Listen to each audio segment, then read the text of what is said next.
Hello, all you Feisty Feeder fans, and welcome back to a new edition of Feisty Fridays. All right, who got a sassy new haircut? That's right.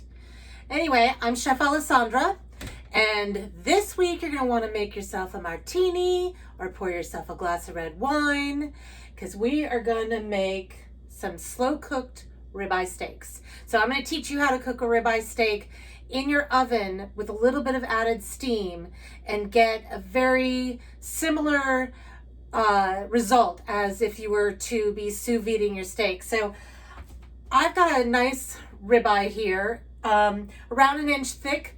I usually don't like to go more than an inch and a quarter, just because it'll take too long in the oven. You want to be able to have that cook fairly quickly and at a nice evenness. So the thicker your steak, the much longer it's going to take, and you're not going to get the same result.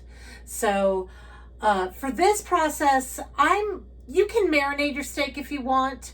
I'm actually going to just do a simple salt and pepper on mine because I'm not going to eat the entire steak, and then tomorrow I might want to actually turn the rest of it into something else with maybe a different flavor profile. Like tonight, I'm going to have it with some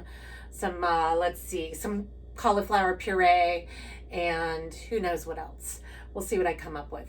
But so this way, if you're not going to eat the whole steak, you can always just do it really simply, season it really simply, and then that way tomorrow you can turn it into, an Asian dish or something with Latin flavors, whatever you want. So what we're gonna do is we're just gonna put a little bit of oil.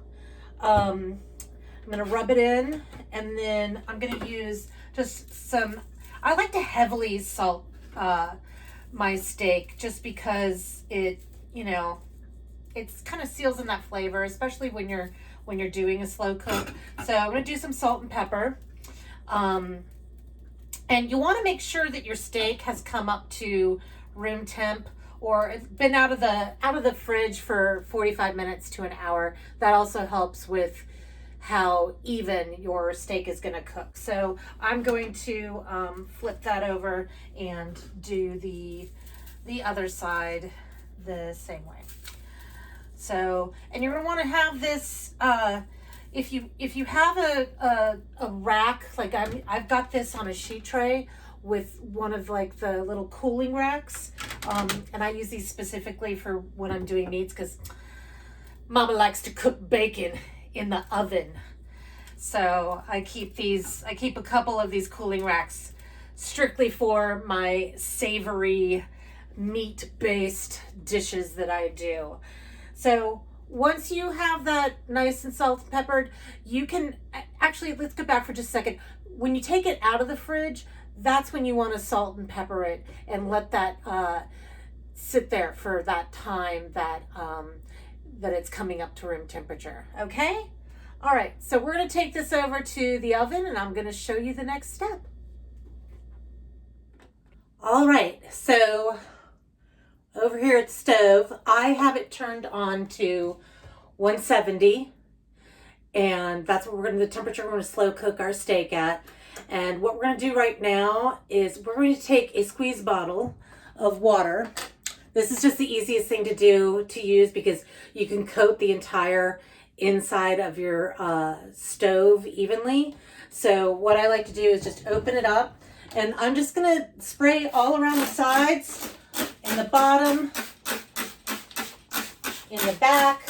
Just coat the inside of your stove fairly evenly. You can see, I don't know if you can see it, but there's some good steam coming out. And once we got it nice and coated, we're just gonna stick the steak in. And right in the center. And that's gonna take roughly an hour to an hour and 15 minutes, depending on how thick your steak is. So we're gonna let that cook. We're gonna use our handy dandy kitchen's best friend instant read thermometer. So if you don't have one, you really should get one.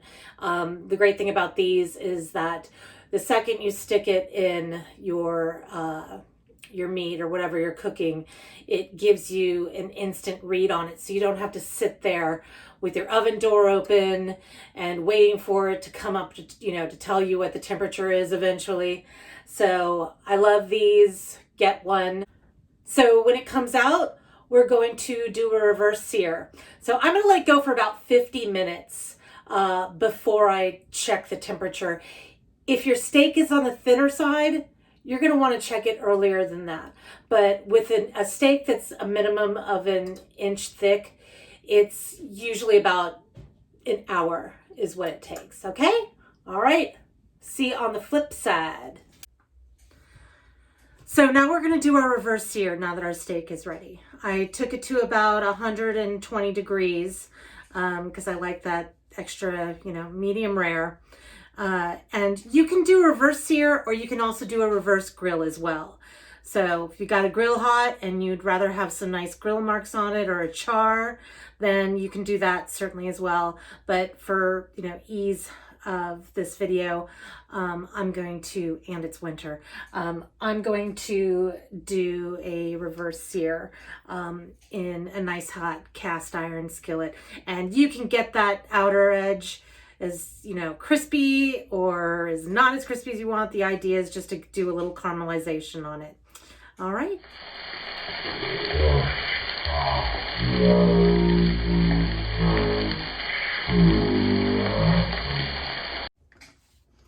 All right, you can see we've got our meat sliced up here, and it's stunningly perfect all the way through, even, just as if it had been done in a sous vide machine and in your own oven. So bon profit, as they would say in Barcelona, and don't forget your martini. So join us next week as well for one of my favorite little treats that is so versatile and can be used on tons of different things, my little crack tomatoes.